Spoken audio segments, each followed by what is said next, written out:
Ayan, pinaklo ko na po itong bunga ng bayabas. Lagay na natin ang sibuyas para tuloy-tuloy na lahat silang maluto. Daon ng sibuyas at saka luya. Patis, 4 cubes. Luto na ang ating bayabas. Ilalagay na natin ang ating menu. Ito po ang isda. Kailangan kumain po tayo ng isda, hindi puro karne. Ayan po ang ating ibubulang lang bangus na isda. Ito ng ating isda. Malasa po siya dahil lang nilagay po natin ay bayabas po.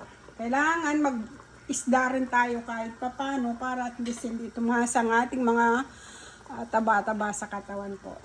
Pwede na siya, ilagay na natin ang ating okra at saka ang beans natin. Chili. Luto na ang ating gulay at saka yung isda. Malasang malasa po ito. Tim natin.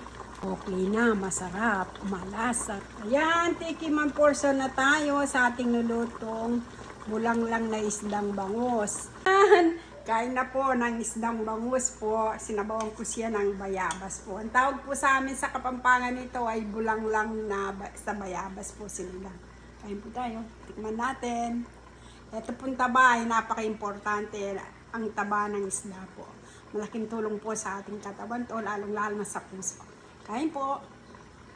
Huwag tayo ng sabaw. Tikman natin ang sinigang na bulang lang sa bayabas.